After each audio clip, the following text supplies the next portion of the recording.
Hello दोस्तों, मैं देवेंद्र कुमार आपका महावीर एजुकेशनल पार्ट चैनल पर स्वागत करता हूं। सीटेट का आज का हमारा टॉपिक है बालकों में अधिगम की वैकल्पिक अवधारणाएं। तो हमारा इसका पहला पॉइंट है शिक्षण अधिगम की वैकल्पिक अवधारणाएं। इसमें क्या क्या आता है? इसमें आता है, सबसे पहले आता है बाल केंद्रित शिक्षण या फिर बाल केंद्रित शिक्षा। शिक्षा का आदि व अंत बच्चा है, अतः शिक्षा की शुरुआत और अंत बच्चों से होती है। हर बच्चा सीखना चाहता है।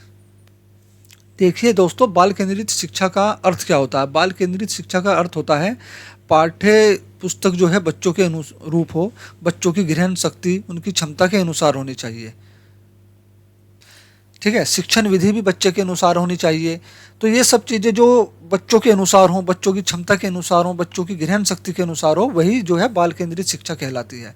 बाल केंद्रित शिक्षा में बच्चा कभी गलत नहीं होता है, भले ही बच्चा बार बार फेल हो रहा हो या फिर अधिगम को ग्रहण करने में बहुत ज़्यादा कठिनाई महसूस कर रहा हो, लेकिन यहाँ तब भी बच्चा गलत नहीं होगा। यहाँ लिखा हुआ है मैंने पॉइंट में, हर बच्चा सीखना चाहता है। इसका मतलब है कुछ बच्चे जो हैं जल्दी सीख लेते हैं, कुछ बच्चे नॉर्मल तरीके से सीखते हैं, कुछ बच्चे ज़्यादा समय लेते हैं अधिगम को ग्रहण करने में, कुछ बच्चे बहुत ज़्यादा समय लेते हैं अधिगम को ग्रहण करने में, लेकिन वे फिर भी जो है ठीक तरह से अधिगम को ग्रहण नहीं कर पाते, या कुछ भी कार्य जो शिक्षक उनको सिखाना चाह रहा है वो उसको सीख नहीं पाते। उसको सीखने में बहुत ज़्यादा जो सामान्य बच्चों से बहुत ज़्यादा समय ले लेते हैं।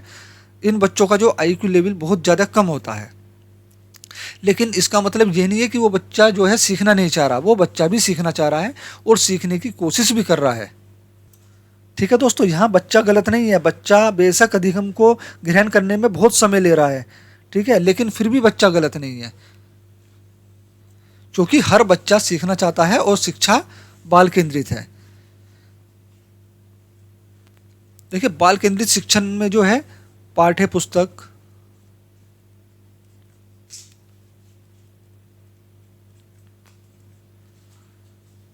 पाठ्य सामग्री या फिर शिक्षण विधि,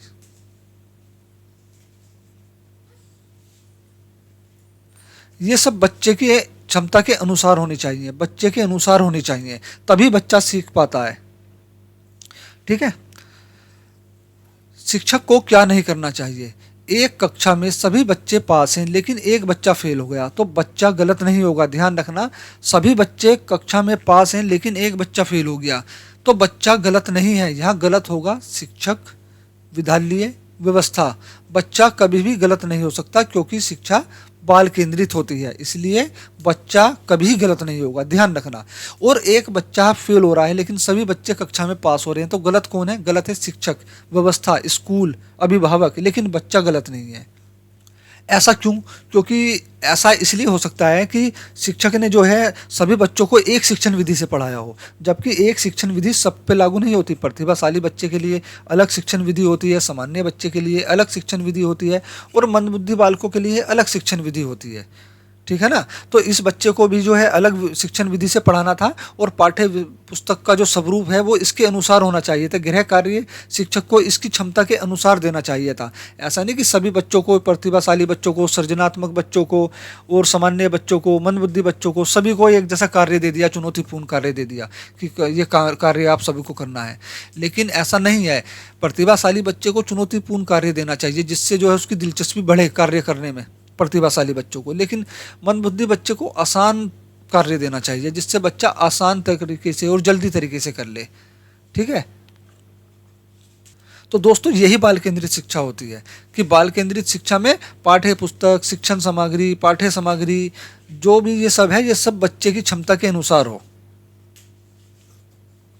और शिक्षक को क्या क्या नहीं करना चाहिए? देखो, शिक्षक को कभी भी बच्चे को डांटना नहीं चाहिए, भले ही वो अधिगम को प्राप्त करने में या जो भी शिक्षक सिखाना चाह रहा है उसको ग्रहण करने में बहुत ज़्यादा समय ले रहा हो, फिर भी जो है शिक्षक को बच्चों को नहीं डांटना चाहिए। अगर वो बहुत ज़्यादा समय ले रहा है तो उसका जो है निदान करें, फिर उसका उपचार करें। भाई ऐसा बच्चा क्यों ले रहा है, इतना समय अधिगम को ग्रहण करने में क्यों ले रहा है, जबकि सभी बच्चे नॉर्मल तरीके से ले रहे हैं? तो फिर उसकी जो निदान द्वारा उसकी कमियों को जाने और फिर उन कमियों का उपचार करें। लेकिन कभी भी बच्चे को डांटना नहीं चाहिए, मारना नहीं चाहिए, बोलने ना देना, बच्चे को बोलने ना देना कक्षा में, ये भी कभी जो है शिक्षक को नहीं करना चाहिए। बच्चों को बोलने के अवसर प्राप्त कराने चाहिए, बच्चों से उनकी व्याख्यात्मक रूप से अपने विचार तर्क से किसी भी टॉपिक की व्याख्या करने के लिए कहिए, उनको बोलने का मौका दीजिए कक्षा में। ठीक है, आचरण के अंक नहीं काटने चाहिए।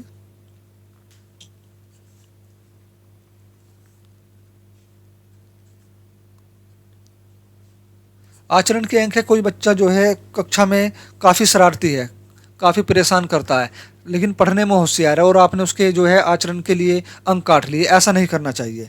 ठीक है ना। या अपनी राय भी शिक्षक को बच्चों पे नहीं थोपनी चाहिए, ना ही बच्चों की अभिभावकों से या प्रिंसिपल से शिकायत करनी चाहिए, ना ही बच्चों को अनदेखा करना चाहिए। बच्चे सर्वोपरि हैं कक्षा में, कक्षा। ठीक है।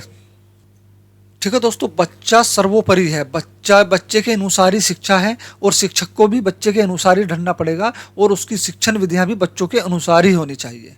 ठीक है, यही बाल केंद्रित शिक्षा है। अगला पॉइंट है गतिविधि या क्रियाकलाप आधारित शिक्षण अधिगम। सॉरी। इसमें बालक सक्रिय रहता है तथा इससे बच्चा व्यवहारिक ज्ञान प्राप्त करता है। एनसीएफ 2005 ने करके सीखने पर विशेष बल दिया है। देखिए दोस्तों, गतिविधि या क्रियाकलाप आधारित शिक्षण क्या होता है? इसमें जो है बच्चे को खुद करके सीखने दें। ठीक है, बच्चे को जबरदस्ती या ऐसा कार्य ना दें कि हम तो बोले जा रहे हैं और बच्चा सुने जा रहा है और कल को आपने उसे जो है होमवर्क के लिए कार्य दे दिया किसी घर से करके लाना और बच्चा रट्टा मार के लिया। नहीं, ऐसा नहीं होना चाहिए। बच्चे को ऐसा कार्य कराएं कि बच्चा खुद सक्रिय रहे, उसको खुद करके सीखे। जब बच्चा उसको खुद करेगा तो उसका जो अधिगम होगा वो स्थायी होगा और मजबूत होगा और वो अधिगम के दौरान सक्रिय भी रहेगा, उसका दिमाग जो है इधर उधर नहीं भागेगा, उसका ध्यान पढ़ाई से नहीं भटकेगा। इसलिए बच्चे को जो है ऐसा कार्य दें जो बच्चा खुद करके सीखे। दूसरा है दक्षता आधारित शिक्षण। अधिगम का उद्देश्य बालक को संबंधित अधिगम के क्षेत्र में प्रवीण बनाना है, चाहे वह एक दिन में बने या ज्यादा दिनों में। ठीक है दोस्तों, अधिगम का उद्देश्य क्या है? बालक को संबंधित अधिगम के क्षेत्र में प्रवीण बनाना है ना। ठीक है, दक्ष बनाना है, चाहे वो एक दिन में हो चाहे ज्यादा दिन में, जब तक वह समस्या समाधान में दक्ष ना हो जाए। ठीक है, जब तक बच्चा उस समस्या समाधान में परफेक्ट ना हो जाए तब तक बच्चे को सिखाना चाहिए। यही होती है दक्षता आधारित शिक्षण। अगला है निदानात्मक एवं उपचारात्मक शिक्षण विधि। बच्चों को अपनी क्षमता के अनुसार कार्य करना चाहिए, लेकिन जब बच्चा अपनी क्षमता के अनुसार कार्य नहीं करता है तो निदानात्मक द्वारा अधिगम त्रुटि को पहचानना तथा फिर उपचारात्मक शिक्षण देना चाहिए। अब देखिए निदानात्मक क्या होता है? निदानात्मक होता शिक्षण होता है कि कोई बच्चा, किसी बच्चे की कार्य करने की क्षमता तो है, क्षमता का मतलब उसमें इतनी शक्ति, इतनी क्षमता है कि वो बच्चा कार्य कर सकता है, लेकिन फिर भी बच्चा उस कार्य को नहीं कर पा रहा है। तो उस कमी को जानना, ऐसा बच्चा क्यों कर पा रहा है, क्यों नहीं उस कार्य को कर पा रहा है। ठीक है, उसकी इस कमी को जानना या अधिगम के दौरान आने वाली कठिनाइयों को जानना निदानात्मक कहलाता है। क्या कहलाता है? निदानात्मक शिक्षण। और उनका उपचार कर देना कहलाता है उपचारात्मक शिक्षण। इसमें लिखा हुआ भी है बच्चों को अपनी क्षमता के अनुसार कार्य करना चाहिए, लेकिन जब बच्चा अपनी क्षमता के अनुसार कार्य नहीं करे तो निदानात्मक द्वारा अधिगम त्रुटि को पहचाने। निदान द्वारा क्या किया जाता है? ध्यान रखना, समस्या का निदान नहीं किया जाता है। निदान द्वारा समस्या का कारण जाना जाता है कि इस समस्या का क्या कारण है, बच्चा ऐसा क्यों कर रहा है। ठीक है, अधिगम की त्रुटि को पहचाना जाता है, ना कि उस समस्या का निदान या समाधान किया जाता है। ठीक है, निदान द्वारा अधिगम की त्रुटि, समस्या को पहचाना जाता है, फिर उसका उपचार कर दिया जाता है। उपचार के द्वारा ही समस्या का समाधान किया जाता है। जो भी बच्चे में आने वाली अधिगम के दौरान कठिनाइयां हैं, उनका उपचार जो है उपचारात्मक शिक्षण के द्वारा किया जाता है। अगला है अधिगम का उद्देश्य। अधिगम का क्या उद्देश्य होता है? अगर बालक के वांछित स्तर में कमी आए तो निदान द्वारा त्रुटि की पहचान करके उपचारात्मक शिक्षण दिया जाता है।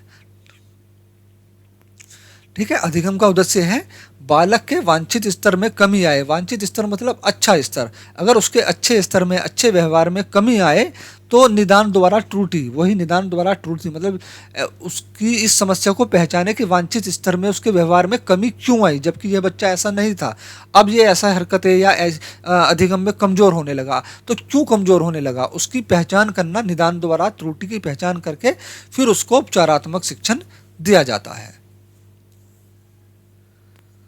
अगला है सहगामी शिक्षण। सहगामी अर्थात साथ साथ। सहगामी शिक्षण के दौरान शिक्षक से विद्यार्थी बीच बीच में प्रश्न पूछे या विद्यार्थियों से बीच बीच में अपनी राय ले तथा अधिगम के दौरान दोनों सक्रिय रहते हैं, इसे ही सहगामी शिक्षण अधिगम कहते हैं। ठीक है दोस्तों, सहगामी शिक्षण क्या होता है? सहगामी का मतलब साथ साथ। शिक्षक और विद्यार्थी साथ साथ अधिगम को कर रहे हैं। शिक्षक अधिगम को पढ़ा रहा है और बच्चे अधिगम को ग्रहण कर रहे हैं साथ साथ, या यूं कहें कि दोनों मिलकर अधिगम कर रहे हैं। ठीक है, क्योंकि इसमें क्या होगा, बच्चे और शिक्षक दोनों ही सक्रिय रहेंगे अधिगम के दौरान। और इसमें शिक्षक पाठ को पढ़ाते समय बीच बीच में लेसन को पढ़ाते समय बच्चों से क्वेश्चन पूछ सकता है।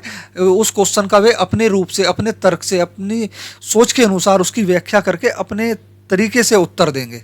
इस दौरान क्या होता है, बच्चे और शिक्षक दोनों सक्रिय रहते हैं। और बच्चे का प्रश्न पूछना पॉजिटिव पॉइंट है, ध्यान रखना। एक बच्चा कक्षा में बार बार शिक्षक से प्रश्न पूछता है पाठ को या लेसन को पढ़ाने के दौरान, तो ये बच्चे का स्वभाव है, नकारात्मक स्वभाव है, या बच्चे का गलत व्यवहार है, या बच्चे की बहुत अच्छी आदत है। ठीक है ना, तो ये पॉजिटिव पॉइंट है, ध्यान रखना। अगर बच्चा बीच बीच में शिक्षक से प्रश्न पूछ रहा है तो वो पढ़ने के लिए, अधिगम के लिए अभिप्रेरित है, यानी वो सीखना चाह रहा है और उसके प्रति बहुत ज़्यादा सीरियस है। ठीक है, तो ये पॉजिटिव पॉइंट होता है। अब एक चीज नोट कर लीजिए, शिक्षण अधिगम का उद्देश्य बालक को संबंधित अधिगम में प्रवीण, पारंगत, दक्ष करना होता है। तो दोस्तों, हमारा सीटेट का ये टॉपिक यहीं पर समाप्त होता है। अगर आपको वीडियो अच्छी लगी हो तो प्लीज़ वीडियो को लाइक, चैनल को सब्सक्राइब जरूर करें और साथ में बेल आइकन भी प्रेस कर लें, ताकि हमारी आने वाली सभी वीडियो के नोटिफिकेशन आपको मिलते रहें। और एक चीज़ और, अगर आपको सीटेट के फ्री नोट्स चाहिए तो आप मेरे व्हाट्सअप नंबर 8077088259 पर संपर्क कर सकते हैं या मैसेज कर सकते हैं। वीडियो देखने के लिए धन्यवाद।